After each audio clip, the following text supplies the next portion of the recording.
बिस्मिल्लाहिर्रहमानिर्रहीम। अस्सलाम वालेकुम। रोशनी लाइट चैनल की एक नई वीडियो के साथ मेरे तमाम नाजरीन को खुशामदीद। मोहतरम नाजरीन इकराम, कुरुलिश उस्मान की किस्त नंबर 76 का नया ट्रेलर यानी दूसरा ट्रेलर ये वीडियो बनाने तक तो जारी नहीं हुआ और इस आने वाली किस्त के शिद्दत से इंतजार की वजह मद्दाहों के जहनों में उठने वाले वो सवालात हैं जो किस्त नंबर 75 के बाद उनके जहनों में आ रहे हैं। मसलन ये कि उस्मान बे की गैर मौजूदगी में गुंदूज किस तरह कबीले का सरदार बनेगा, बोरान क्या छुपा रहा है और क्या वाकई वो उस्मान बे के खिलाफ हो गया है और क्या वजह है कि बोरान गुंदूज की सरदारी कबूल कर लेता है। निकोला की तरफ से खंजर लगने के बाद मारी जिंदा बच जाएगी या नहीं। तुर्गुत जो कि मारी को बचाने के मिशन पर है, क्या इसका मिशन कामयाब हो जाएगा। मलहून और आलम शाह का आमना सामना होने पर क्या होगा और आलिम शाह का सामना करने के लिए मलहून खातून ही को क्यों मुंतखब किया गया है।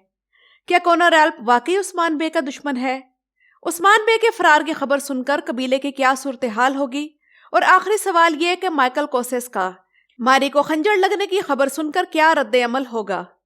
और इन तमाम सवालात के साथ साथ जहन में ये परेशानी भी पैदा होती है कि कुरुलिश उस्मान की किस्त नंबर 76 का ट्रेलर अब तक जारी क्यों नहीं हुआ। तो आइए नाजरीन इकराम, आज की वीडियो में हम इन सवालात पर मुख्तसर बात करने के साथ साथ ये भी जानेंगे कि कुरुलिश उस्मान का इस दफा का ट्रेलर किन वजूहात की वजह से रिलीज नहीं हो सका या फिर देर से रिलीज होगा।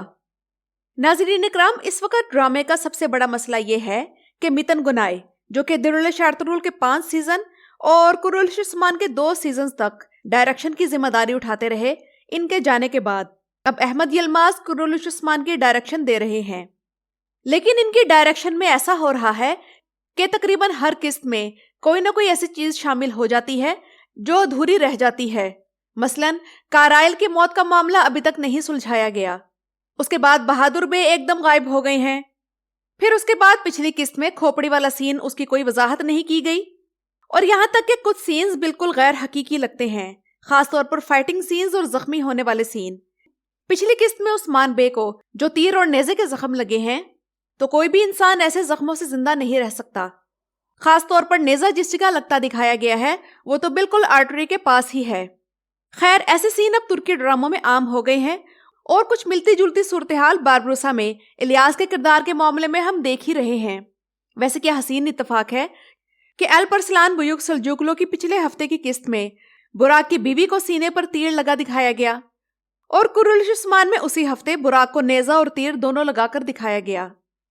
और यही वजह है कि ऐसी खबरें सुनने में आई हैं कि इस हफ्ते की किस्त का दूसरा ट्रेलर लेट होने की वजह यही है कि पिछली किस्त में जो कुछ दिखाया गया था और इसके नतीजे में तनकीद को जो शोर तुर्की और पाकिस्तान वगैरह से उठा था, तो इसे कम करने के लिए किस्त की कहानी बदलकर नया रंग दिया जाएगा। फेसबुक पर महमद बोजदैक के 2 ऑफिशियल पेजेस हैं, एक महमद बोजदैक और दूसरे का नाम बोजदैक फिल्म है। ये दोनों पेजेस तनकीदी कमेंट से भरे हुए हैं और वैसे ही अच्छी बात है कि अगर महमद बोजदैक कुरुलिश उस्मान के मद्दाहों की तनकीद को अहमियत देते हैं।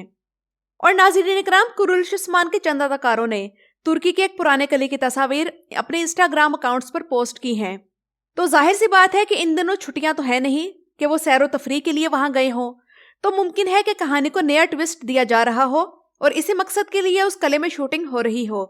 और ट्रेलर लेट होने की तीसरी वजह यह भी हो सकती है कि बुराक इन दिनों पबजी मोबाइल की डबिंग में मसरूफ है, तो इस किस्त के लिए डबिंग और शूटिंग लेट हुई हो। बहरहाल किस्त तो आएगी, क्योंकि एटीवी की तरफ से ऐसा कोई ऐलान नहीं आया जिससे मालूम हो कि आने वाली किस्त लेट है। जबकि मारी नामी किरदार जो कि शीमा कौर कमाज अदा कर रही हैं, उन्होंने भी अपने इंस्टाग्राम पर आने वाली किस्त का ऐलान किया है।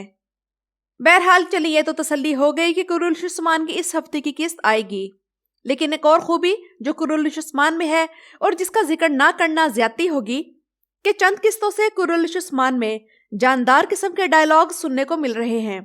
मसलन पिछली किस्त में उस्मान बे की कॉनर एल्प के साथ जो गुफ्तगू हुई, तो उसके जुमले सुनने वाले थे और एक जुमला तो बहुत जबरदस्त था और आने वाले हालात की तरफ इशारा करता था। एक भेड़िया ही भेड़िए के ख्वाब को समझ सकता है। हमारे ये हथियार जुल्म को खत्म करने के मुकद्दस ख्वाब को पूरा करते हैं और मेरे ख्याल में तुम उन जालिमों में शामिल नहीं हो। इसी तरह उस्मान बे के चेहरे के तासुरात वो छोटा नेज़र लगने पर और उसे निकालने के दौरान परफेक्शन की हद को छू रहे थे। अब अगर नाज़रीन इकराम गुंदूज की बात करें, तो गुंदूज वक्ती तौर पर आलिम शाह की बातों में आ गया था।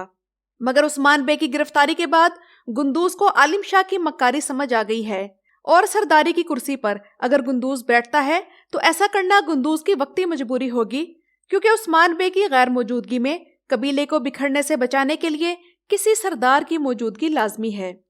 तो इसलिए गुंदूज सरदारी की कुर्सी पर तो बैठ जाएगा, मगर उस्मान बे को तलाश करने के लिए आल्प्स भी भेजेगा और आलिम शाह की असल नीयत भी जानने की कोशिश करेगा, क्योंकि इसी सूरत में गुंदूज कबीले और उस्मान बे को जो नुकसान पहुंचा चुका है उसका मदावा कर सकेगा। इसके साथ साथ कॉनर-एल्प के किरदार पर अगर हम गौर करें तो मेरे ख्याल में कुरुलिश उस्मान में कॉनर-एल्प का किरदार बिल्कुल वैसा ही है जैसे दिरुलिश एर्तुगरुल में तुर्गुत का किरदार था, कि हालांकि हीरो एर्तुगरुल गाजी थे लेकिन मद्दाहों को तुर्गुत से भी वैसी ही मोहब्बत थी जैसी एर्तुगरुल गाजी से थी।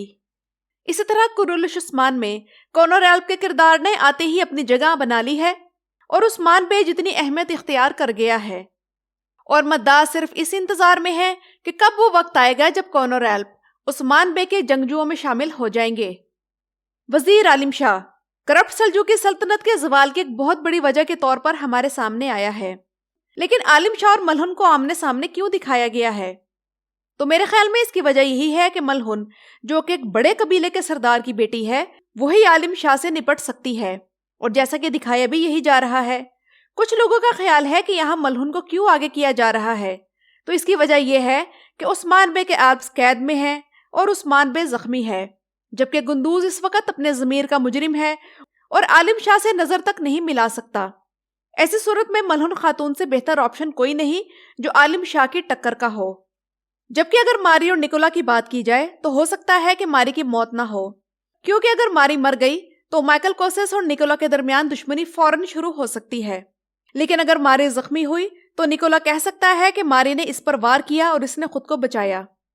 इस हिसाब से लगता है कि मारी जिंदा रहेगी, लेकिन इस पर किए गए जुल्म जब कोसेस के इल्म में आएंगे तो उसमें तब्दीली आएगी।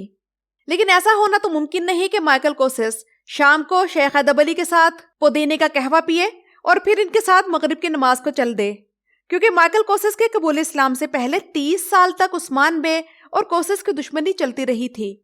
लेकिन जाहिर सी बात है कि महमद बोज़दैक माइकल कोसेस की दुश्मनी को कई सीजन तक नहीं दिखाते रहेंगे और इसी सीजन में ही इनका कबूल इस्लाम होगा, लेकिन इतना जल्द नहीं, बल्कि इस सीजन के आखिर तक माइकल कोसेस इस्लाम कबूल कर सकते हैं। उधर तुर्गुत अगर मारी को ना भी बचा सके, लेकिन एनागोल कले में एक अफरा तफरी फैलाकर शायद बच निकलने में कामयाब हो जाए। तो नाज़रीन इकराम, ये तो थी मेरी आज की वीडियो। आप लोगों की अगली किस्त में आने वाले इवेंट्स के बारे में क्या राय है, मुझे कमेंट सेक्शन में ज़रूर बताइएगा। मेरा चैनल विजिट करने का शुक्रिया।